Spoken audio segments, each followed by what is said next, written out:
কেউ যদি তোমাকে অবহেলা করে তবে ধরে নিও দোষ তার নয়, দোষ তোমার। কারণ তুমি তার কাছ থেকে বেশি আশা করে ফেলেছো। আমরা এই সমাজে যার জন্য যতটুকু করি তার থেকে আমরা সেমটা আশা করি, যেটা একদমই ঠিক নয়। কারণ সবাই তো আমার মতো ভাববে না, এটা আমাকে ভাবতে হবে। আমার কাছে যেটা ভালো মনে হয় সেটা তার কাছে খারাপ মনে হতে পারে, আবার আমার যেটা পছন্দ সেটা তার কাছে অপছন্দ মনে হতে পারে। সো আমাদের বেশি আশা করা ঠিক নয়। আসসালামু আলাইকুম, হ্যালো এভরিওয়ান। আজকে নতুন একটি ব্লগ ভিডিও স্টার্ট করছি। হোপফুলি আপনাদের কাছে আমার ভিডিওটি ভালো লাগবে।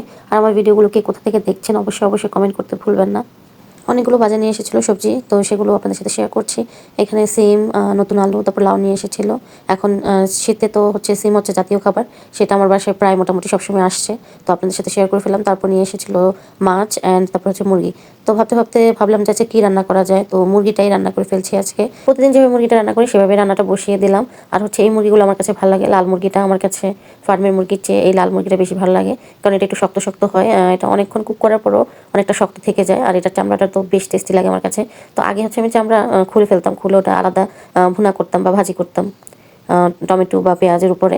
বাট এখন হচ্ছে আমি চামড়াটা ওটা মুরগির সাথে রেখে দিই। মুরগিটা যখন আনা হয় তখন আমি মুরগির ভিতরে গিলা করে যাওয়া ডিমগুলো বের করে রেখে মুরগিটা চুলায় একটু ঝলসিয়ে নেই। এতে কী হয়, যে পশমগুলো থাকে ছোটোখাটো এগুলো পুড়ে যায়। তারপরে তো যখন আমি কাটি আবার ভালো করে পশমগুলো বেছে 2-3 বার ধুয়ে তারপর তো রান্নার কাজে যাই পারি। আর এই মুরগির সাথে চামড়াটা থাকলে খেতে মুরগির মাংসটা বেশ ভালোই লাগে। মানে এই মুরগিটা আমার কাছে অনেকটা হাঁসের মতো লাগে, মানে একদম শক্ত শক্ত। আমার কাছে বেশ ভালো লাগে। কার কার কাছে এরকম মুরগি মানে লাল মুরগিটা ভালো লাগে অবশ্যই কমেন্ট করবেন। তো তারপরে হচ্ছে লাউ তরকারি বসে দিয়েছি, যেহেতু তোমার হাজব্যান্ড হচ্ছে সবজি খেতে বেশি পছন্দ করে। আমার হচ্ছে আবার এরকম মুরগি, গরু মাংস এই টাইপের জিনিস বেশি পছন্দ, বা ভাজি মাছ, ভর্তা এইসব। ওর আবার হচ্ছে সবজিতে বেশি পছন্দ, তো ওর জন্য একটু সবজি রান্না করে ফেললাম। এটা হচ্ছে লাউ দিয়ে চিংড়ি মাছ।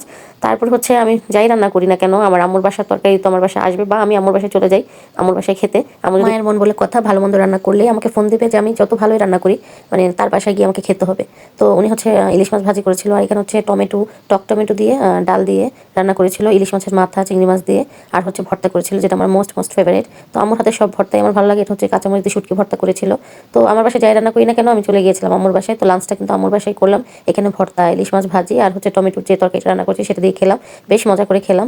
আর আম্মুর সাথে বসে খাওয়ার মজাটাই আলাদা। আর আমার হাজব্যান্ড যেহেতু তার ব্যবসায়িক কাজে বাইরে থাকে, তার সাথে আমার লাঞ্চ করা হয় না। তো বাসার মধ্যে একা আমি আর মারিয়াম, আমি একা একা খেতেও পছন্দ করি না। তো যখনই আম্মু ফোন দেয় আমি হচ্ছে আমার রেগুলার কাজ কারবার রান্নাবান্না শেষ করে আমি কিন্তু আম্মুর বাসায় চলে যাই। তো একসাথে আম্মুর সাথে খেতে কিন্তু বেশ ভালোই লাগে, গল্প করতে করতে। তারপর কিন্তু বিকালবেলা এখানে আম্মু একটু পিঠা পাঠিয়েছিল, আর এখানে ছিল মুরগি মাংসের ঝোল আর আমার হাতে তৈরি করা ভর্তা, সেটাও খেলাম। আর শীতের সময় চিতই পিঠা দিয়ে ভর্তা দিয়ে বা মাংসের ঝোলটা দিয়ে খেতে কিন্তু বেশ ভালো লাগে। এরপর চলে গিয়েছিলাম আমার জায়ের বাসায়। তো ওখানে গিয়ে আবার আমি একটু কফি তৈরি করলাম, উনি মাখালো, সেটাও কিন্তু খেলাম। তো সেটাও আপনাদের সাথে ভিডিওতে শেয়ার করে নিলাম। আমার ভিডিওগুলো আপনাদের কাছে কেমন লাগে অবশ্যই কমেন্ট করতে ভুলবেন না। তো আজকের ভিডিওটা আমার এই পর্যন্তই। আমি কী ধরনের ভিডিও দিলে আপনাদের কাছে ভালো লাগবে সেটাও কমেন্ট করতে ভুলবেন না। আর আমার ভিডিওতে বেশি বেশি করে একটু লাইক কমেন্ট শেয়ার করে দিবেন। Thank you everyone for watching my video. আল্লাহ হাফেজ।